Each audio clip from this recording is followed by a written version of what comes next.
There is something living in you right now that you have been trying for a very long time not to feel. You know what it is, even if you don't have words for it. Even if you become so skilled at the avoidance that you barely notice the effort anymore. Even if the distance between you and it has become so habitual, so woven into the fabric of your daily life, that it no longer feels like distance at all. Just the ordinary texture of being you. But it's there. It has always been there. Waiting, not with impatience, not with accusation, but with the quiet persistence of something that knows it belongs. Something that understands, far better than your strategies of avoidance ever have, that it is not your enemy, that it was never your enemy. That is, in fact, the very thing you have been looking for. Dressed in the last clothes you would have chosen for it. Standing at the last door you would have thought to open. Here is what I have come to understand about the human experience of emotion, about the feelings we run toward and the ones we run from, about the elaborate architecture of distraction and numbing and rationalization that most of us have to build around our most uncomfortable inner states. The things we avoid the most fiercely are rarely the things that will destroy us. They are almost always the things that will free us. Not because suffering is noble, not because you have to earn your peace through pain, but because the emotions we avoid, the grief we haven't allowed, the fear we haven't faced, the shame we've kept in the dark, the loneliness we've numbed with noise and busyness and the endless scroll. These are not obstacles on the path to the life you want. They are the path. The door to everything you've been trying to build, to attract, to create from the outside.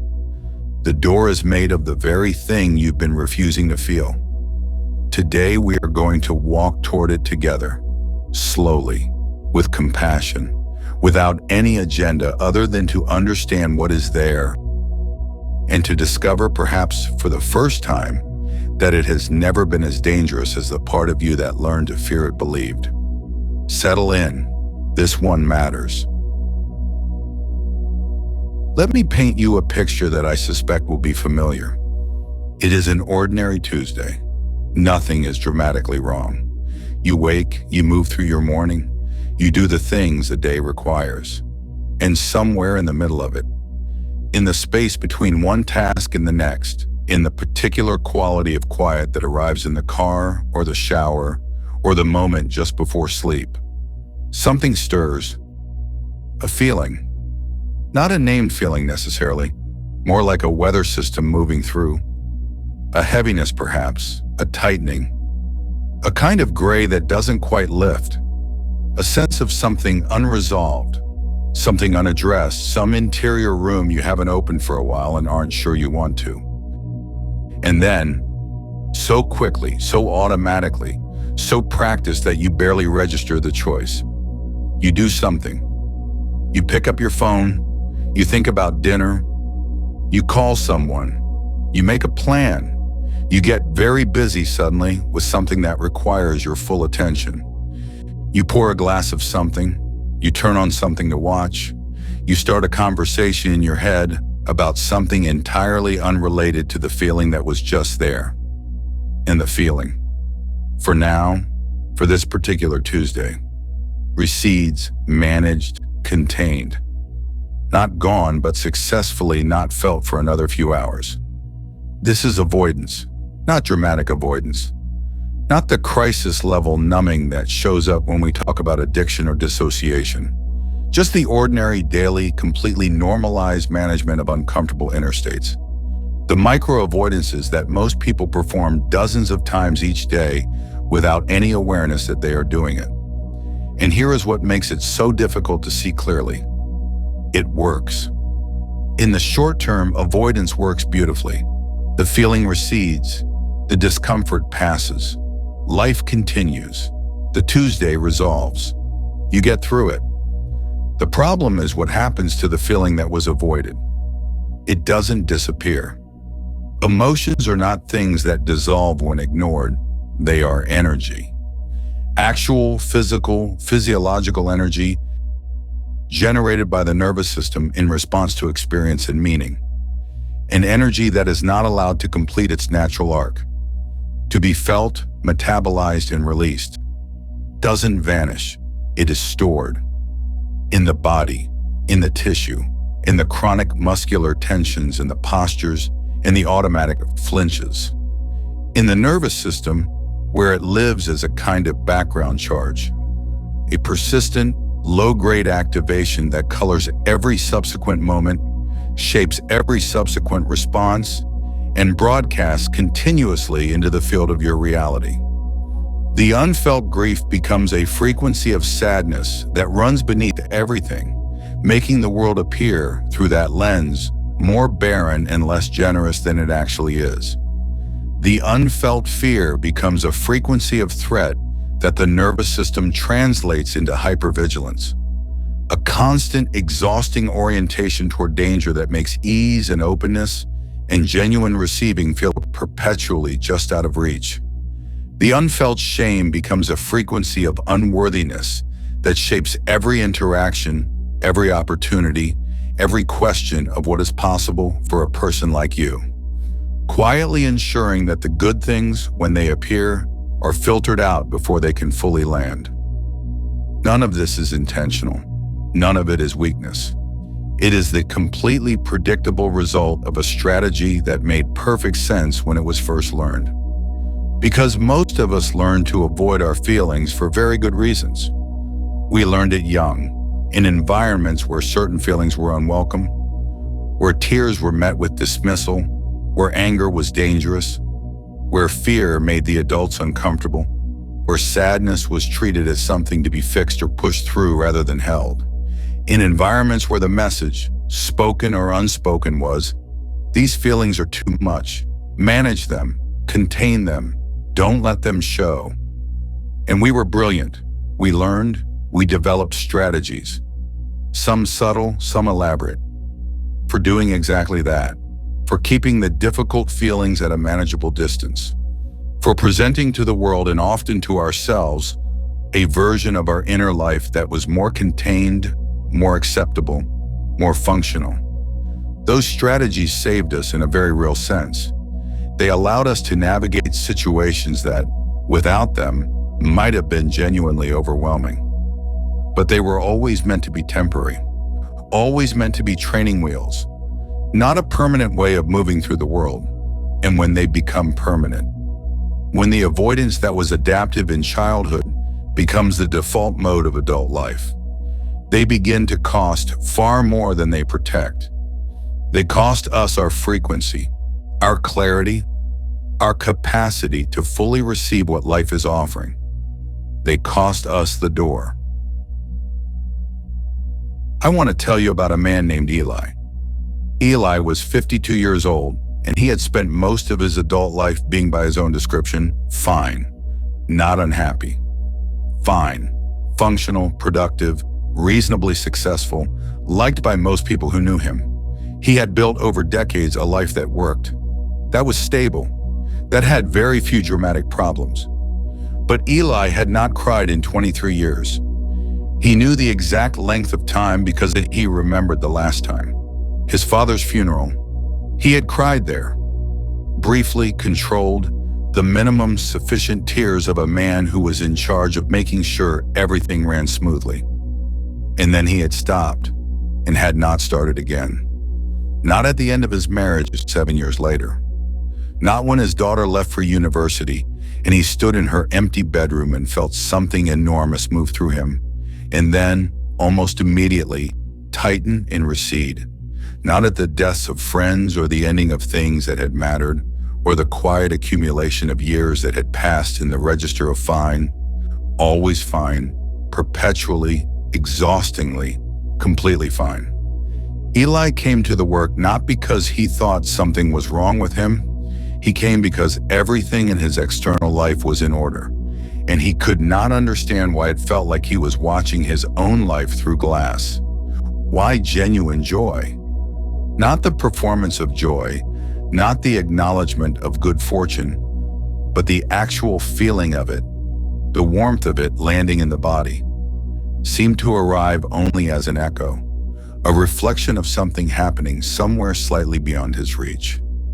He had been trying, in the terms we've been exploring in this space, to create a different reality. A warmer one, a more connected one. He had done the practices. He had worked on his beliefs.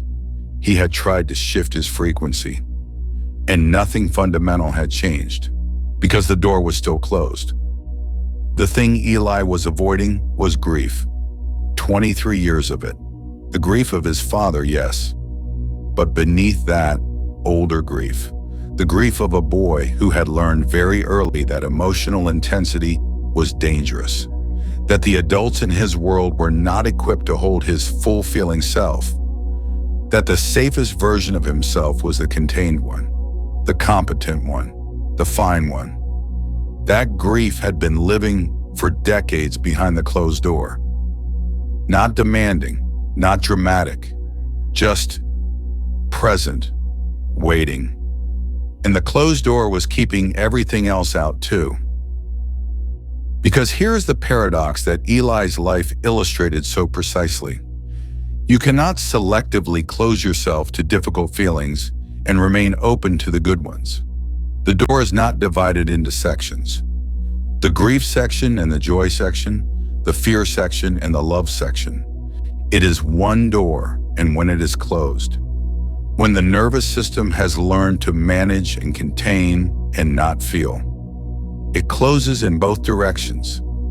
The joy that cannot quite land, the love that is felt at a slight remove, the beauty of an ordinary moment that is acknowledged but not received, the gratitude that is known intellectually but doesn't move anything. This is the cost of the closed door, not the presence of pain, the absence of full aliveness. The day Eli opened the door was not the day he decided to. It was the day he simply stopped moving away from it. He was in a session with a therapist who had, gently and persistently, been sitting with him in the vicinity of the door for several months. And something in the particular quality of that afternoon, the light in the room perhaps, or the exhaustion of another fine week, made the movement away feel like more effort than the movement toward. He described it later as not a decision but a surrender, a simple, quiet giving up of the project of not feeling. And what came through the door was not, as he had half expected, a force that would destroy him. What came through was the grief of a small boy who had wanted more than anything to be held in his full feeling self and had never quite known how to ask for it. The grief of 52 years of fineness, of all the moments that had been almost felt and then managed, of the portion of his life that had been lived behind glass rather than in it. He wept for a long time. And when it passed, when the wave completed itself, which waves always do when they are allowed to, something on the other side of it was different. The glass was gone. Not all at once, not perfectly, but the quality of his experience shifted in a way that all the frequency work had not been able to produce, because the frequency work had been being done behind a closed door, and now the door was open. Within months, Eli described noticing things he hadn't been able to access before. Joy that actually landed. Moments of genuine warmth in his relationship with his daughter that didn't immediately recede into the register of fine. A quality of presence in ordinary moments that he recognized was something close to wonder, as what people must mean when they say they feel alive.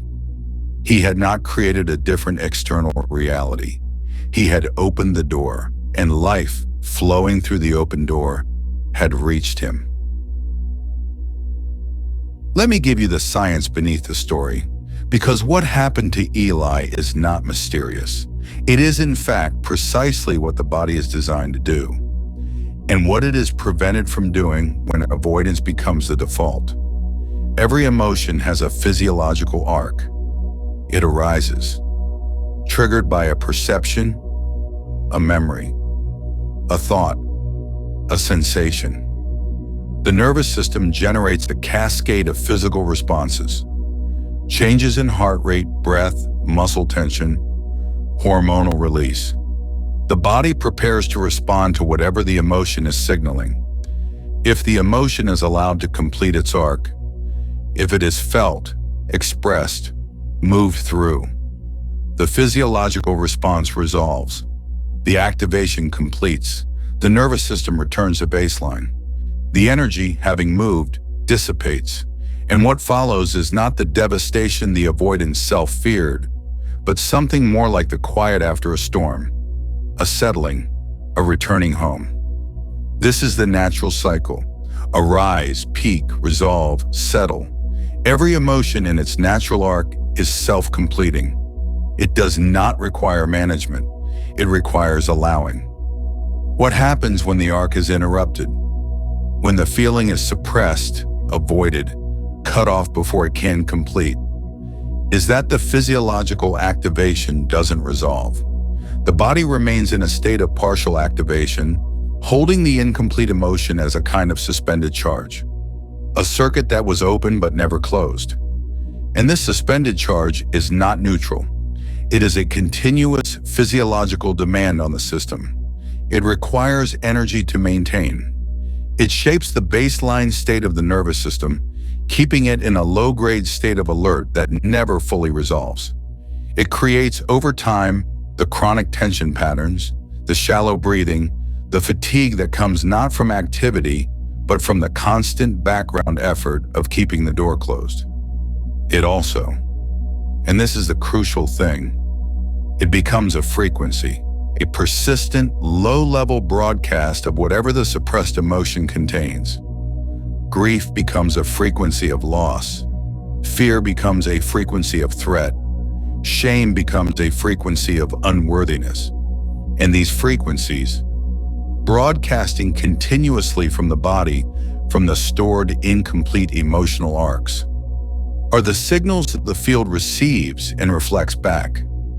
This is why you can do all the right things: affirmations, visualizations, intention setting, all of it, and still find that nothing fundamental changes, because the fundamental frequency is not being generated by your conscious practices.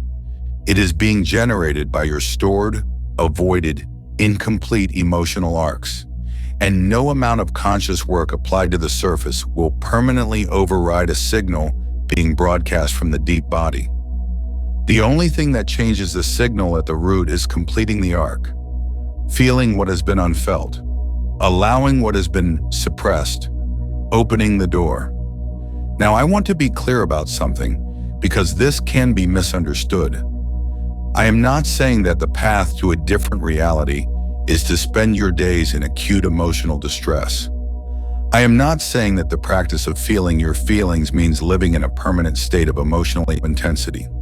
The natural arc of an emotion, even a very difficult one, when it is genuinely allowed to complete itself, resolves. It passes. It settles. What makes emotions feel overwhelming? What makes the prospect of opening the door seem dangerous is not the emotion itself. It is the accumulated backlog of avoided emotion and the lack of practice at allowing feeling to move through without being swept away by it. The practice of emotional allowing, what therapists sometimes call affect tolerance, is exactly that, a practice. A capacity that is built incrementally through the repeated experience of allowing feelings to arise, be felt, and resolve without either suppression or overwhelm. And it is built safely, not by opening the door all the way on the first day, but by learning to sit near it, to feel in measured amounts what is there, to develop the capacity gradually through repeated experience to trust that what is behind the door, however large it seems from the outside, is ultimately completely workable. Every person who has done this work has discovered the same thing on the other side of it. It was never as terrible as the door made it look. The grief was survivable. The fear was passable. The shame exposed to compassionate awareness, dissolved much faster than decades of careful management had managed to dissolve it. And the freedom on the other side, the aliveness, the frequency of an open system rather than a closed one, the capacity to fully receive the good as well as fully feel the difficult. That freedom was worth every moment of discomfort the opening required. Let's go in together. Find your position. Let the body settle into where it is. And take a breath. Not a breath that performs anything, just a simple, honest breath of a person who is here right now, willing to be present with whatever is present. Let your eyes close. I want to start by simply acknowledging the door. Not opening it yet, not forcing anything, just acknowledging that it is there, that there is something in you that has been waiting. Some feeling, some inner state, some emotional weather that has been present but not fully met. You don't have to name it perfectly. You don't have to understand it. Just feel the presence of it. The way you might feel the presence of someone in the room, even before you turn to look at them. Notice where in the body the door is, because the body always knows it might be in the chest. A heaviness, a tightness, a sense of something compressed. It might be in the stomach. A low-grade, unsettled quality. Something that hasn't resolved. It might be in the throat. A closing, a difficulty, something that would need a voice to release. Just locate it without touching it yet. And now, gently, with no agenda, with no goal other than simply being present, breathe toward it, not into it with force, toward it. The way you might turn towards someone in a room rather than away from them. The small, quiet, significant choice of orientation. Feel what happens when you do this, even this much. Even just turning toward rather than away changes something. The body notices the difference between being approached and being ignored, between being met and being managed. Now, from this position of gentle orientation, of being present with what is there rather than moving away from it, I want to invite you to breathe 1 degree deeper into it. Not forcing, not demanding, just a little closer. Feel the texture of what is there, the quality of it. Is it heavy, dense, moving, still, aching, sharp? Just feel it, without needing it to be different than it is. And now, this is the most important part. Speak to it, not out loud. In the inner language of your awareness, speak toward what is there and say simply, I see you. I'm not going anywhere. You are allowed to be here. Notice what happens when you say this, even inwardly, even imperfectly. The feeling is accustomed to being managed, moved away from, kept at a distance. The experience of being acknowledged, of being told it is allowed. This lands differently. Something often very slightly softens.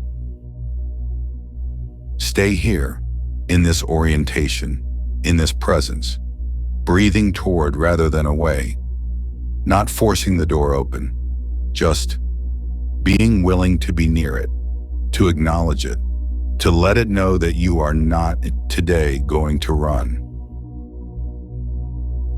If something moves, if something in the chest or the stomach or the throat begins to shift, to stir, to want to release, allow it, gently, without making it mean something catastrophic. Just the natural movement of something that has been held for a long time, beginning with permission to flow. You are safe. Whatever is here is part of you. It has been waiting, not to overwhelm you, but to be met. In the meeting, this quiet, honest, compassionate meeting, is itself the beginning of the freedom on the other side. Take a breath. Let it be a real breath, one that goes all the way in and all the way out. One that says with the body rather than words, I have been here. I have not run. I have been present with what is present. That is enough. That is more than enough. That is, in fact, everything. When you're ready, slowly, gently, in your own time, come back to the room. Welcome back. There are certain emotions that most people avoid more consistently, more fiercely, and at greater cost than others. I want to talk about each of them specifically, not clinically, but honestly, with the kind of directness that I hope feels less like a lecture and more like a conversation with someone who has sat near these doors themselves and knows something about what is behind them. Grief. Grief is, in many ways, the most misunderstood of all emotions, because we have been taught to treat it as a problem, as something to move through as quickly as possible, to process and complete, to get on the other side of so that normal life can resume. But grief is not a problem. Grief is love with nowhere to go. It is the feeling that arises when something that mattered, a person, a relationship, a version of yourself, a life you imagined, a world that once felt safe, is no longer present in the way it was. It is the body's way of registering that something was real and beautiful and worth the feeling that its loss produces. To refuse grief is to refuse, at some level, to acknowledge that things have mattered. And a life in which nothing is allowed to matter enough to grieve is a life conducted at a very careful distance from its own depth. The grief behind most people's closed doors is not only the grief of specific losses, it is the accumulated grief of all the moments of aliveness that were not fully received, all the love that was not fully felt, all the beauty that was glimpsed and then let go before it could really land. When you allow grief, when you let it complete its arc, what follows is not emptiness, it is tenderness, a quality of open-heartedness that comes from having loved something enough to mourn it, a capacity for presence that the defended self never quite achieves. Grief allowed makes you softer, more available, more real. Fear. Fear is perhaps the most physically present of all emotions. It lives in the body unmistakably. In the accelerated heartbeat, the shallow breath, the tension in the gut, the particular quality of alertness that narrows everything to the immediate. And most people, because fear is so physically present, have developed particularly elaborate strategies for not feeling it. Intellectualization. The endless analysis of the feared situation that keeps the mind busy and above the feeling. Avoidance. The careful construction of a life that minimizes encounters with the things that trigger fear. Control. The exhausting attempt to manage every variable so that the feared outcome cannot occur. All of these strategies share a common result. They maintain the fear as a chronic background frequency rather than allowing it to complete its arc. Because fear, like all emotions, when it is allowed to be fully felt rather than managed, resolves. The wave rises, crests, and falls. The body's alarm system, having fired, completes its signal and returns to rest. What most people discover when they turn toward their fear rather than away from it is this: the feeling itself is far more manageable than the anticipation of it.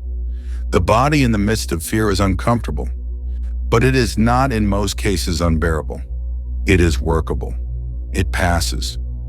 And on the other side of fear, genuinely passed through rather than perpetually managed, is the particular aliveness that comes from having moved toward rather than away from the thing that frightened you.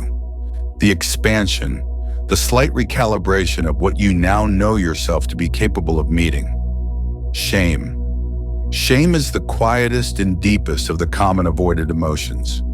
Quieter than grief, more hidden than fear, because shame uniquely is about the self. about the belief that there is something fundamentally, irreparably wrong with who you are at the core. And because the belief it carries is so fundamental, most people have kept it in a particular darkness. The room within the room, the door behind the door. Shame avoidance is particularly costly because shame is the emotion most directly responsible for the broadcast of unworthiness that keeps so many people from receiving what they've been working to create. It is the signal that says, I am not the kind of person for whom good things are possible. I am fundamentally at the core less than. And it runs for many people completely silently, beneath the conscious narrative, beneath the years of work and growth and self-improvement, in the basement with the light off, shaping everything from the dark. Bringing shame into light is among the most courageous acts a person can perform, not into the harsh exposing light of judgment, but into the warm, steady light of compassionate awareness. The light that looks at what is there and says, I see you. I understand where you came from, and I do not agree with your assessment of yourself. Shame, exposed to genuine compassion, to the quiet, steady refusal to accept its verdict, loses its power with a speed that surprises most people, not instantly, but faster than decades of careful management manage to touch it. Because shame is not truth, it is old weather. It is the accumulated residue of other people's limitations and wounds, absorbed in childhood by a self too young to know that it didn't have to take it on. You don't have to carry it anymore. Loneliness.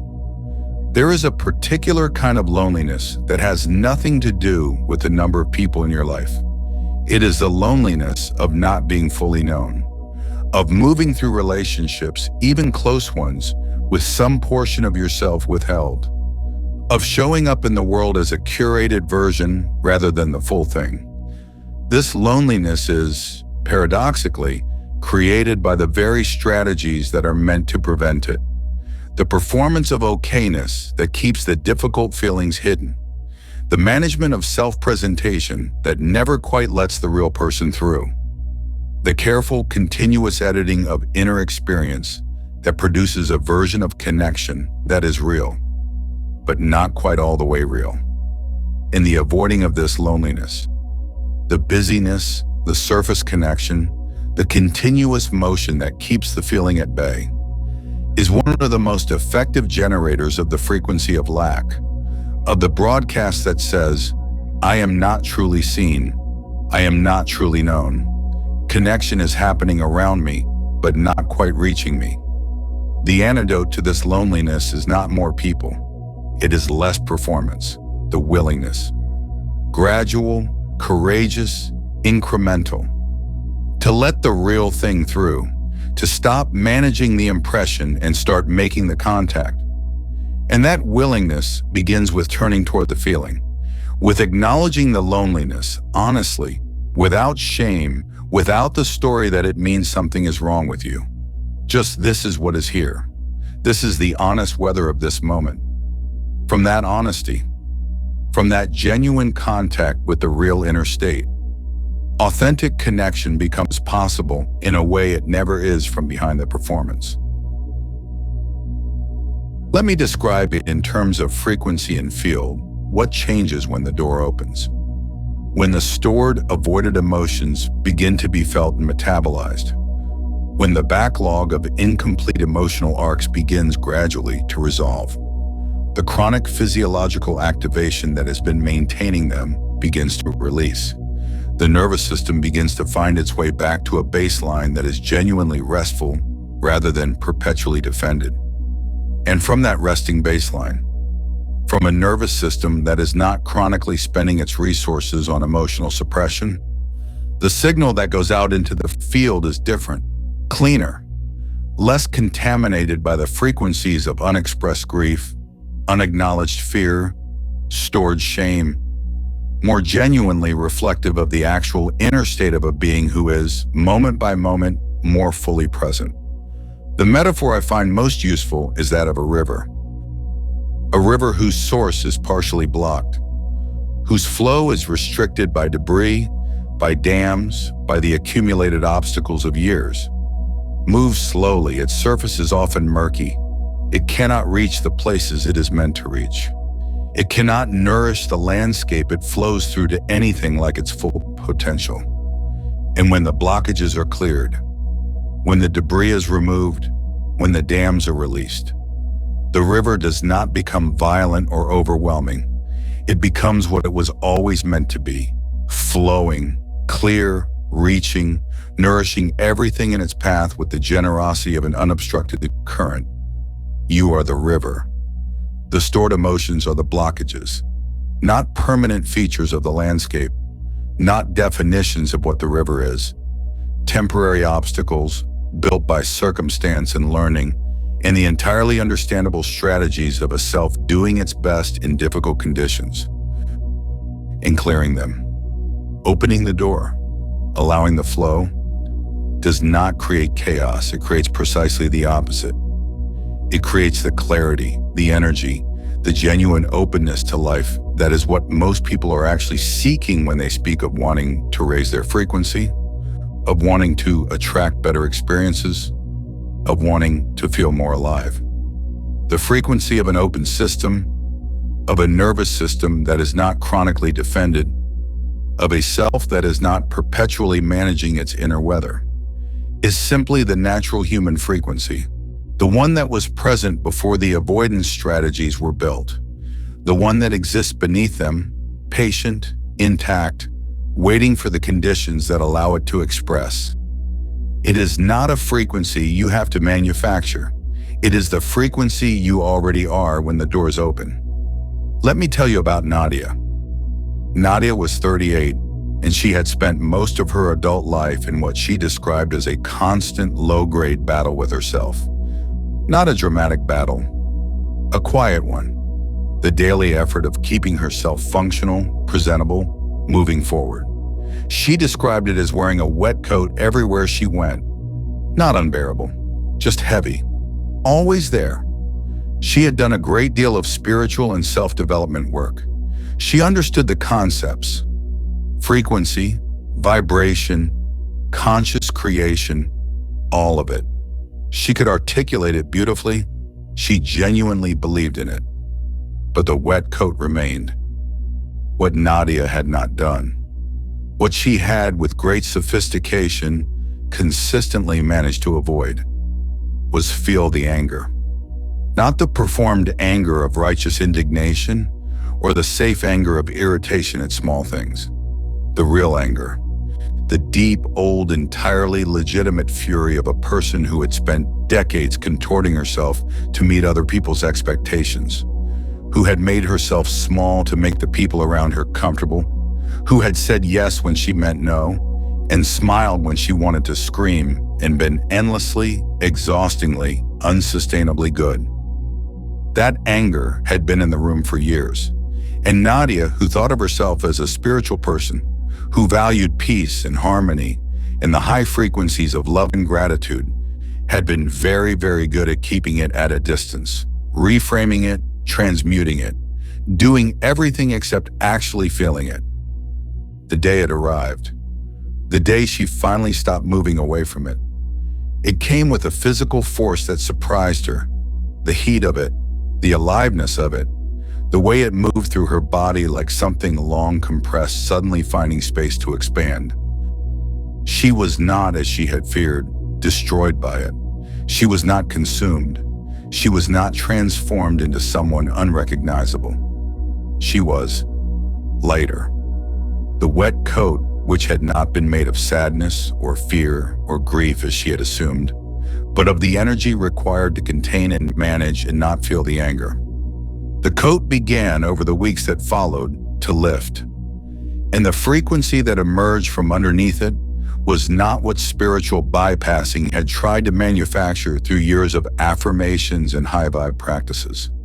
It was the real thing, the genuine, unperformed, fully embodied aliveness of a woman who had finally stopped fighting herself. Her life did not transform overnight, but it began to move. After years of effortful stagnation, things began to shift. Relationships, opportunities, the quality of her daily experience. Not because the anger had magically created abundance, but because the energy that had been devoted to containing it was now free, available, flowing. The blocked river had begun to clear.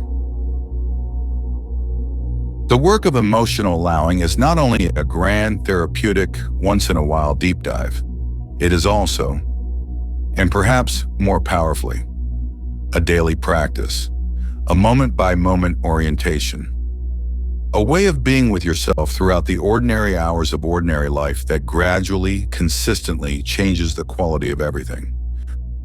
Here is how to begin. The first practice, the 30-second turn. Whenever you notice yourself moving away from a feeling, reaching for the phone, getting very busy, starting a mental conversation about something unrelated, pause, just for 30 seconds. 30 seconds of turning toward rather than away. You don't have to feel it all. You don't have to open the whole door. You just have to stop briefly and acknowledge there is something here. I am choosing for 30 seconds to be with it rather than away from it. Breathe toward it. Notice where it lives in the body. Give it briefly the acknowledgement of your full attention. And then, after the 30 seconds, you can continue with your day. You are not required to stay in the feeling until it completes. You are simply practicing the orientation, building the capacity, keeping the door slightly more open today than it was yesterday. This is how the backlog begins to clear, not in dramatic sessions of cathartic release, but in the accumulated 30-second turns of an ordinary life. The moments of choosing presence over management, of turning toward rather than away. The second practice, the body scan for stored emotion. Once a day. Morning works well.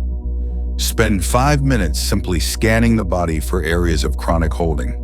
The jaw that is perpetually clenched, the shoulders that never quite drop, the belly that is almost always braced, the chest that feels, most of the time, slightly compressed. These are the places where the avoided emotions live, where the incomplete arcs are stored, where the frequency is being generated and broadcast below the level of conscious awareness. When you find them, breathe into them, not to force a release, just to make contact, to acknowledge this is here. I feel it. I am present with it. Over time, weeks, months, the chronic holding patterns begin to release. Not because you forced them, but because you kept making contact. Because the body, receiving the message that it is safe to release, gradually lets go of what it has been holding on your behalf. The third practice, emotional naming. Research in neuroscience suggests that the simple act of naming an emotion, putting a word to what is being felt, reduces the intensity of its physiological activation, not through suppression, but through the integration of the feeling into conscious awareness. The named feeling is a feeling that has been met by the conscious self, and meeting changes the experience. So practice naming, not diagnosis. Not I am an anxious person, but present tense, specific, honest naming. There is fear here right now. I am feeling sadness in this moment. There is anger present. Just the naming, just the honest acknowledgement that this is what is here, without judgment, without the requirement that it be different. The named feeling is the beginning of the allowed feeling, and the allowed feeling is the beginning of the feeling's natural, self-completing arc. The fourth practice, the emotional completion. For the larger feelings, the ones that have been stored longer, the ones that arise with more force, create the conditions for completion, not alone if it feels too large, with a trusted person or a skilled therapist, or in the specific held container of a practice like somatic experiencing or EMDR, or any of the body-based emotional processing approaches that work directly with the physiology of stored emotion. The point is not the method. The point is the completion, the full arc. Arise, be felt, be expressed. Whether in tears or in voice, or in movement, or simply in the sustained presence of compassionate witnessing. And resolve. The body knows how to do this. It has always known, it just needed permission and the tools to help it feel safe enough to proceed. There is one more dimension of this I want to explore, because we have been talking about emotion primarily in the context of personal well-being and inner healing. But the implications of emotional openness extend far beyond the personal. They reach into every dimension of what you are here to create. The work, the relationships, the contribution, the life. Because emotion is not just something that happens to you on the inside. It is the primary medium through which creation moves through you. Think of the most beautiful piece of music you have ever heard. The film that moved you in a way you couldn't quite explain. The book that felt, on some pages, like it was written for you specifically. The painting that stopped you in a room and held you there without quite knowing why. What those things have in common is not technical perfection. Many technically perfect things leave us cold. What they have in common is emotional truth.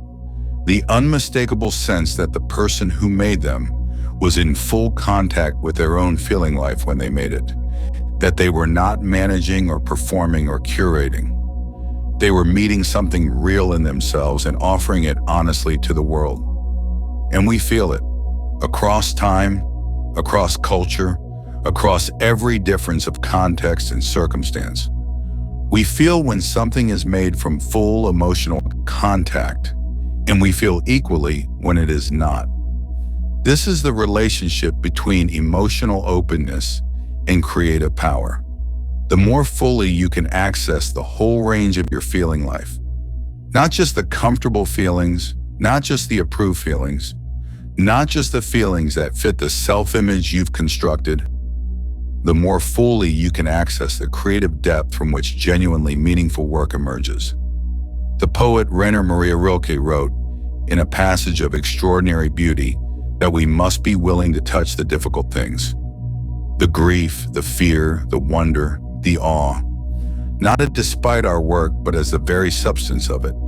That beauty is not found above the difficult, but within it. That the door to the transcendent is made of the very things we most fear to feel. He was right, and he is still right, in any form of genuine creative work. Whether that is art or business or parenting or the daily art of being a conscious human being in relationship with other conscious human beings. The depth of what you can access is directly proportional to the depth of what you are willing to feel. The closed door limits not only your well-being, it limits your creative reach, the range of what you can see, what you can make, what you can contribute, what you can be for other people, because you cannot take anyone further than you yourself have been willing to go. The open door is not a prerequisite for a comfortable life. It is a prerequisite for a full one. And for those who are building something, a channel like this one, a creative practice, a body of work meant to reach people and move them. The emotional depth you carry into the work is the thing that determines whether it is good or whether it is extraordinary, whether it is technically competent or whether it is alive. The world does not need more technically competent content. It has plenty of that. It needs alive things, real things, things made from full emotional contact, offered honestly with the courage of a person who has opened their door and found, on the other side of it, something worth sharing. That is what we are building here, together, one conversation at a time. Let me describe what waits on the other side, not as a promise, not as a guarantee, but as an honest account of what most people find when they do this work, when the door opens, when the river begins to flow. The first thing most people notice is energy, not the performed energy of caffeine and motivation and forcing yourself forward, quiet, sustainable, genuinely available energy of a system that is no longer spending itself on maintenance, on containment, on the daily work of not feeling. That energy is now free, and it can go toward living, toward creating, toward the actual work of the life. The second thing is presence.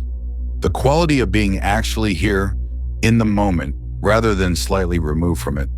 The glass that Eli described, between him and his own experience, begins to dissolve. The ordinary moments of ordinary life begin to register as the extraordinary things they actually are. The light in a room, the texture of a conversation, the particular unrepeatable quality of a Tuesday afternoon in a life that will not last forever. This is not a small thing. This is arguably the whole thing. The capacity to be fully present to your own life is the capacity to actually live it rather than manage it. And it is available on the other side of the door. The third thing is synchronicity. As the field of your frequency clears, as the interference of stored, unexpressed emotion is gradually resolved, the signal that goes out becomes cleaner, more coherent, more genuinely representative of who you actually are beneath the management. And the field responds with increasing precision to that cleaner signal. The right people begin to appear, the right doors begin to open.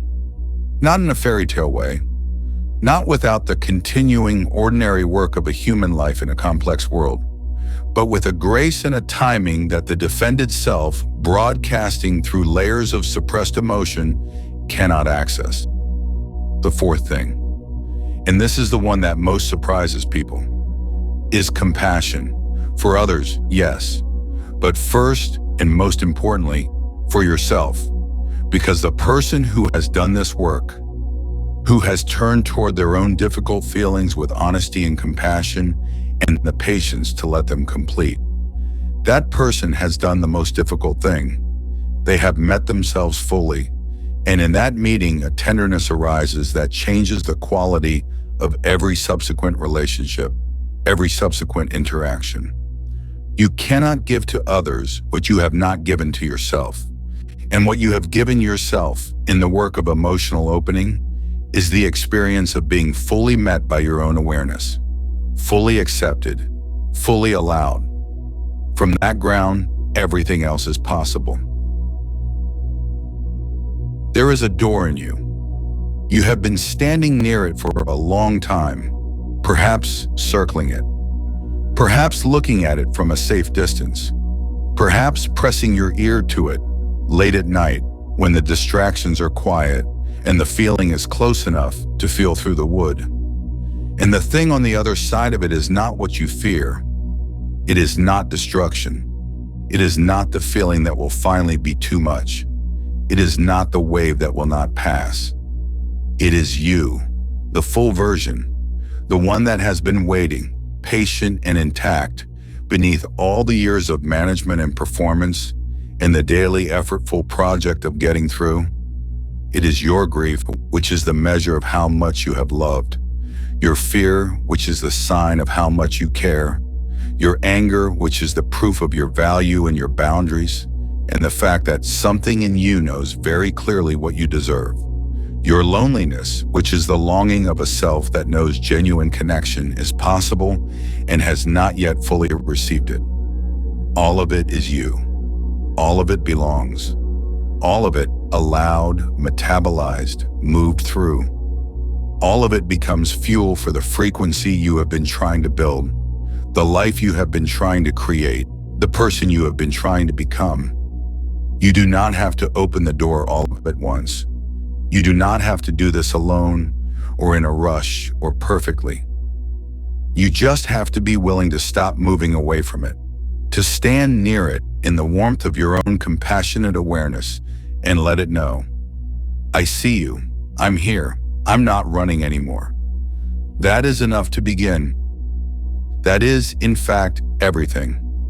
If what you've heard today has moved something in you, if something in the direction of this door has shifted even slightly, I want to gently invite you to subscribe to this space. These conversations are building something, layer by layer from the inside out. And the community of people holding this frequency together is growing. The subscribe button is just below. Stay with us. Let this keep finding you. Leave one word in the comments, the word that names what is behind your door, or the word that names what you are choosing from today to move toward. Your word is your signal.